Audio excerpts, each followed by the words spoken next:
और देखिए बड़ी खबर इस बीच सामने आ रही है बिहार से, जहां मुंगेर में एएसआई संतोष सिंह की हत्या की गई है। बड़ी खबर बिहार के मुंगेर से, जहां धारदार हथियार से एएसआई पर हमला हुआ था। हमले में गंभीर रूप से घायल हुए थे एएसआई संतोष। पुलिस की 112 सेवा में तैनात थे एएसआई। लड़ाई सुलझाने गए थे एएसआई संतोष सिंह। तो बड़ी खबर बिहार के मुंगेर से आपको बता रहे हैं, जहां पर एएसआई संतोष सिंह की हत्या कर दी गई है। लड़ाई से जुड़ा ये मामला था जिसको सुलझाने पहुंचे थे एएसआई संतोष सिंह, लेकिन वहां उनकी हत्या कर दी गई। धारदार हथियार से एएसआई पर हमला हुआ। तो बिहार में कह सकते हैं कि अभी अररिया का ही वो मामला था जो अब तक भूले नहीं थे, जिसमें दरोगा की हत्या कर दी गई थी। किस तरह से वहां पर उनकी टीम पर भी हमला हुआ था, दरोगा की मौत हो गई थी। और अब ये दूसरा मामला बिहार के ही मुंगेर से, जहां एएसआई संतोष सिंह उनकी धारदार हथियार से हत्या की गई। आज मुफस्सिल थाना अंतर्गत देर शाम में संध्या को सूचना मिली है 112 पे कि नंदलालपुर गांव में एक रणवीर कुमार का परिवार शराब पीकर के हल्ला हंगामा कर रहा है। तो सूचना के सत्यापन के लिए एएसआई संतोष कुमार सिंह डायल 112 में जो कार्यरत है वो अपनी टीम के साथ मौके पे पहुंचे। मौके पे पहुंचने के बाद जो रणवीर कुमार हैं और उनके पूरे परिवार के द्वारा एकजुट होकर के इन पर हमला कर दिया गया। इनके सर पे वार किया गया है और इनको गंभीर चोट आई है, जिसके बाद इनको इलाज के लिए सदर अस्पताल लेके गए और यहाँ से इनको रेफ़र कर दिया गया है पटना के लिए, जहाँ इनका इलाज चल रहा है। इसमें इनका पूरा परिवार एकजुट होकर जो हमला किया है वो घर छोड़ के फरार है। पूरी टीम हम लोगों की लगी हुई है। इसमें जो भी अभियुक्त है उनको जल्द से जल्द गिरफ्तार किया जाएगा।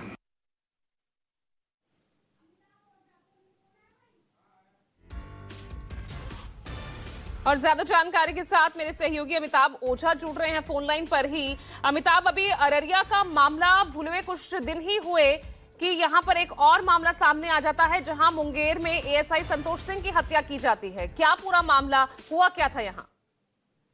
जी बिल्कुल, बुधवार की रात ही अररिया में घटना घटी थी, जहां पर एएसआई राजीव रंजन अपराधी को पकड़ने गए थे और उसके बाद उन पे हमला हुआ था। बाद में उनकी मौत हो गई थी। और ये ताजा मामला जो है ये कल रात का है, बिहार के मुंगेर जिले की बताया जा रहा है। मुंगेर में मुफस्सिल थाना में तैनात थे एएसआई संतोष कुमार सिंह, जो डायल 112 पे तैनात थे। इसी दौरान कल रात में 8 बजे उन्हें सूचना मिली थी कि नंदलालपुर गांव में एक परिवार है जो शराब पी के हंगामा कर रहा है। आसपास के लोगों ने फोन किया था। पुलिस जब मौके पे वहां पे पहुंची थी तो वहां पर विवाद को तो सुलझा लिया था। जैसे ही वहां से वो जब एएसआई संतोष जी अपने टीम के साथ लौट रहे थे, उन पर हमला कर दिया गया था। और अब देखिए कि जो डॉक्टर हैं उन्होंने साफ तौर पर कहा है कि उनकी हेड में करीब 6 से 7 गहरे इंजरी थे, जिसकी वजह से काफी ब्लीडिंग हुआ था, अनकॉन्शियस हो गए थे। उसके बाद उन्हें पटना के लिए रेफर किया, लेकिन रास्ते में ही उनकी मौत हो गई थी। और इस पूरी वारदात के बाद एक बार फिर सवाल उठने लगा है कि आखिर ये बिहार में लगातार पुलिस पर हमले की घटनाएं क्यों हो रही है।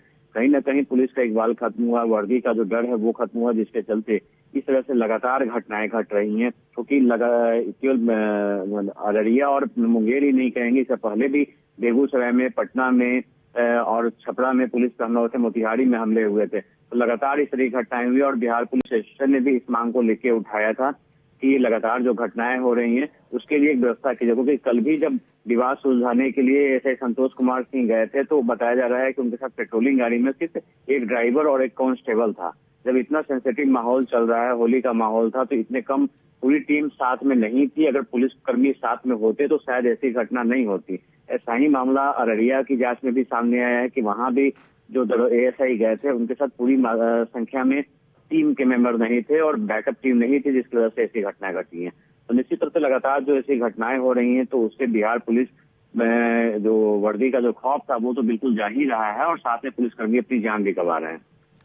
बिल्कुल, समझने में बात तब आती है जब यहाँ पर आम लोगों के बीच झगड़ा हो या फिर इस तरह की आपराधिक घटनाएं हो। लेकिन अब तो यहाँ वर्दी का बिल्कुल ही खौफ नहीं है अमिताभ, की वर्दी को ही निशाना बना रहे हैं अपराधी। इतना बेखौफ कानून व्यवस्था को अपने ही हाथ में लिए घूमते हुए नजर आ रहे हैं। जी बिल्कुल, कहा जाता है कि कोई भी अपराधी हो वर्दी का उसे खौफ होता है, लेकिन बिहार में जिस तरीके से पुलिस कर्मियों पे हमले हो रहे हैं, पुलिस टीम पर हमले हो रहे हैं, लगातार एसओपी भी जारी किए जा रहे हैं, लेकिन नीचे स्तर पे जो अधिकारी हैं वो इसकी पालन नहीं करते हैं। और यही वजह है कि जो अपराधी तो हमले कर ही रहे हैं, लेकिन पुलिस टीम भी जो है वो भी पूरी तरीके से मुस्तैद नहीं दिखती है, क्योंकि देखिए अगर पुलिस की पूरी टीम इनके साथ होती तो ऐसी घटना नहीं होती और अपराधियों का मनोबल इतना नहीं बढ़ता। लेकिन जिस तरीके से अब गांव में विवाद हुआ है, जहां सैकड़ों लोग हैं, वहां पे अगर 3 पुलिसकर्मी कल जाके वहां विवाद सुलझाने की कोशिश कर रहे हैं, तो ये भी अपने आप में चौंकाने वाली घटना है। कल रात में जो घटना घटी है उसमें यही देखने को मिला है कि गांव के कई लोग एक तरफ थे और जो दबंग परिवार है रणवीर सिंह का, वो परिवार वो अलग था, जो शराब पी के वहां हंगामा कर रहा था। शराब से जुड़ा हुआ विवाद भी इसे बताया जा रहा है। तो अभी फिलहाल सैयद इमरान मसूद जो मुंगेर के एसपी हैं, वो घटनास्थल पे कैंप कर रहे हैं। कुछ देर पहले उनका एक बयान भी आया था, उन्होंने बताया कि 2 लोगों को गिरफ्तार किया गया है इस मामले में और अन्य लोगों की गिरफ्तारी के लिए लगातार छापेमारी की जा रही है। चलिए ठीक है, बहुत बहुत शुक्रिया आपका अमिताभ इस तमाम जानकारी